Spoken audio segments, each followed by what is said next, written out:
संगीत माला भाग 10।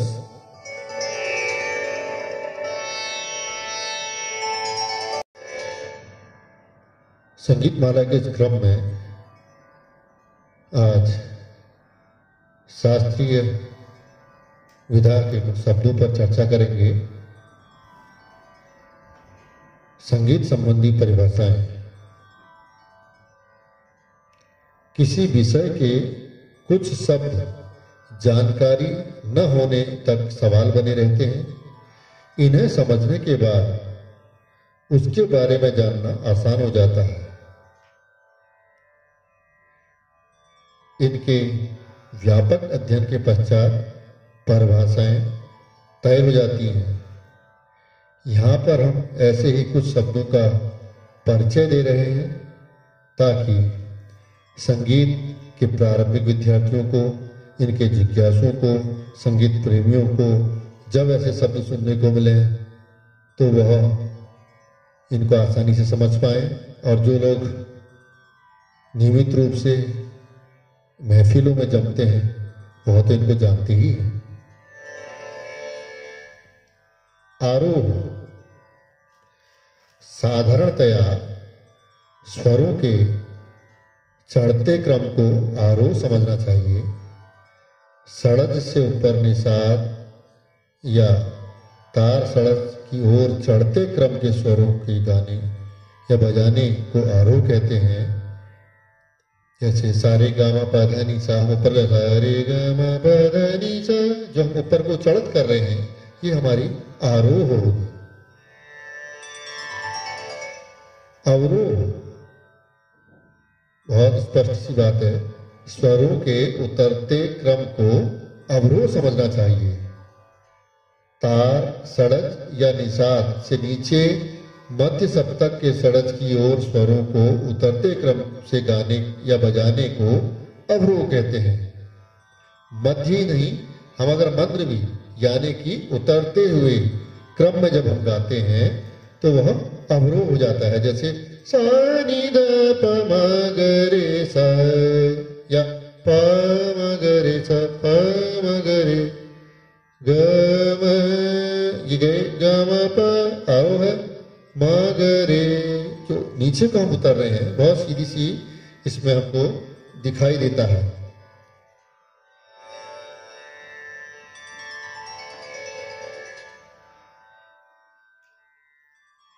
पकड़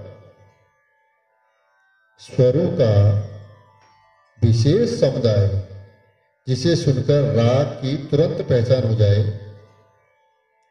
उसी को उस राग की पकड़ कहते हैं। पकड़ को राग दर्शक, रागवाचक, मुख्य स्वर समुदाय अथवा राग का मुख्य अंग भी कहते हैं। किसी भी राग को सीखते समय उस राग के आरोह अवरोह तथा पकड़ को भली बात करना होता है। इनकी तैयारी से आसान हो जाता है किसी राग का आरंभ में ही पहचान हो जाना। अलंकार नियमित वर्ण समुदाय को अलंकार कहते हैं। अलंकार में विभिन्न स्वरों के सगुंफन से राग की शोभा बढ़ती है। कुछ नियमित वर्णों के समुदाय को अलंकार कहा गया है। भातखंडे जी ने भी अपने क्रमिक पुस्तक मालिका में लिखा है, विशिष्ट स्वर समूह ही अलंकार बन जाते हैं। उनको आरोह अवरोह आदि वर्णों की आवश्यकता होती है। विचार में गुणीजन अलंकारों को पलटे भी कहते हैं।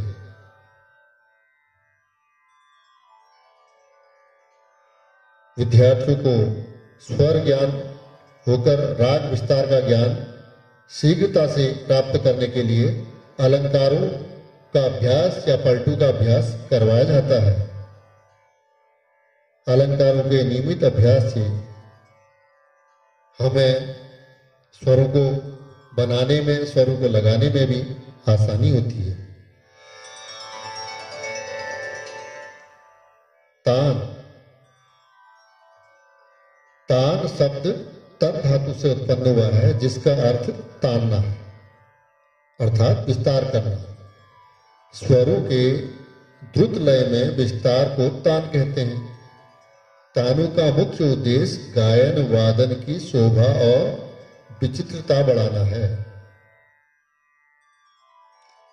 इनके भिन्न भिन्न प्रकार हैं। मुख्यतः सरल व कूट तान का चलन है। इन्हीं से अन्य प्रकार भी बनाए जाते हैं।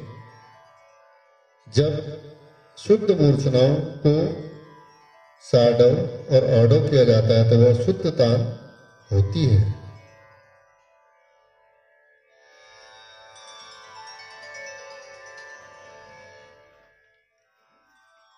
तानों का क्रम, चूंकि अलंकार के बाद हम तानों को करना आसान हो जाता है। तानों के जो हमारे प्रकार है, इसमें सरल तान, सपाट तान जिनको हम कहते हैं, सरगम पधनिसा जो हम लोग गाएंगे, मिश्र तान है, आलंकारिक तान है, कूट तान है। ये हमारी तानों के एक संक्षेप से परिचय में यहाँ पर बता रहे हैं। और हम फिर वही बात, हम अलंकार जितने ज़्यादा हम करेंगे उससे इनका निकलना, इनका बनना आसान हो जाता है। मूर्छना, 7 स्वरों के क्रमान्वित आरोहण अवरोहण को मूर्छना कहते हैं। मूर्छना ग्राम के आश्रित होती है। संगीत दर्पणकार का कथन है कि 7 स्वरों का क्रम से आरोह अवरोह करना मूर्छना कहलाता है। 3 ग्रामों की 7-7 मूर्छनाएं हैं।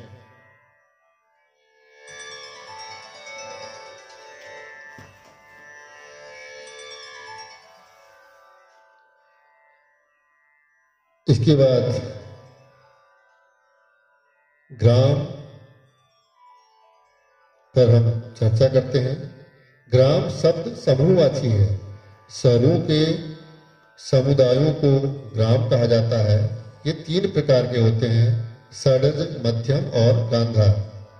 ग्राम के स्वर निश्चित श्रुतियांतरों पर स्थापित रहते हैं। किसी एक स्वर को अपने स्थान से हटा देने से ग्राम का स्वरूप बिगड़ जाता है। इस प्रकार हम कह सकते हैं कि निश्चित श्रुतियांतरों पर स्थापित 7 स्वरों का समूह ग्राम है। षड्ज ग्राम सर्वविदित है कि सा म प की 4-4, रे ध की 3-3 और ग नि की 2-2 श्रुतियां मानी गई हैं। प्राचीन काल में प्रत्येक स्वर अपने अंतिम श्रुति पर स्थापित किया गया था। अतः 7 स्वरों को जो हम देखते हैं, यही हमारा षड्ज ग्राम रहा। मध्यम ग्राम, इसके 7 स्वर क्रमशः 4-3-2-4-3-4-2 श्रुतियांतरों पर स्थित हैं। फिर से समझें, चौथी के बाद तीसरी, फिर दूसरी, फिर चौथी, फिर तीसरी, फिर चौथी, फिर दूसरी। षड्ज ग्रामों के 5वें और 6ठे स्वर से मध्यम ग्राम के स्वर भिन्न हैं। इसमें 5वें स्वर अर्थात पंचम की एक श्रुति कम कर दी गई है। 6ठा स्वर धैवत अपने पिछले स्वर पंचम से 3 के स्थान पर 4 श्रुति ऊंचा हो गया है। अब गांधार ग्राम, इसके बारे में भरत मुनि ने कहा कि गांधार ग्राम गांधर्व लोगों के साथ स्वर्ग लोक चला गया। संगीत रत्नाकर के अनुसार रे ग की एक श्रुति गांधार को, पौ की एक श्रुति ध को और ध तार सा की एक श्रुति निषाद को मिल जाए तो गांधार ग्राम की रचना होती है।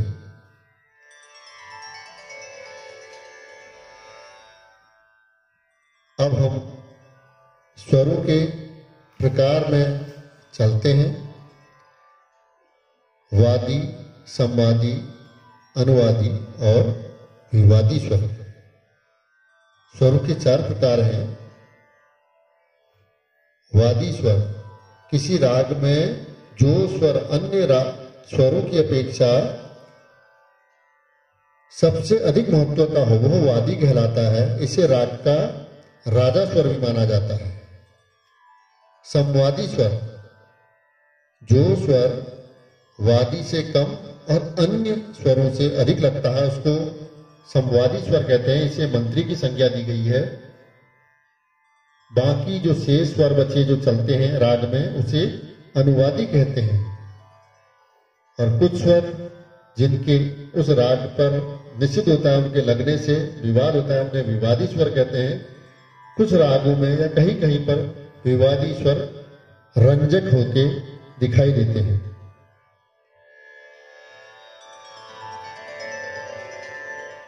ग्रह, अंश और न्यास। प्राचीन संगीत ग्रंथों में प्रत्येक राग के वर्णन में ग्रह, अंश और न्यास इन तीनों स्वरों का उल्लेख मिलता है। आधुनिक काल की भांति प्राचीन समय में राग गायन का स्वतंत्रता उसमें नहीं थी। प्रत्येक राग के कड़े नियम थे। तो आज इनमें काफी गुंजाइश है, लेकिन हमारे जो आधार तो वही है। ग्रह स्वर, वह स्वर जिससे राग आरंभ किया जाता था, ग्रह स्वर कहलाता था। राग को इसी स्वर से आरंभ किया जाता था। आधुनिक राग गायन से यह बंधन मुक्त हो गया है कि किसी राग के गीत को उसके निर्धारित स्वर से आरंभ कर निर्धारित स्वर पर समाप्त किया जाए। अंश स्वर, राग में सर्वाधिक प्रयुक्त होने वाले स्वर को अंश स्वर कहते हैं। न्यास स्वर, प्राचीन काल में राग समाप्ति के स्वर को न्यास स्वर कहते थे। ग्रह और अंश की भांति यह स्वर भी नियमबद्ध होता था। आज इतना ही। इस क्रम को फिर आगे बढ़ाया जाएगा।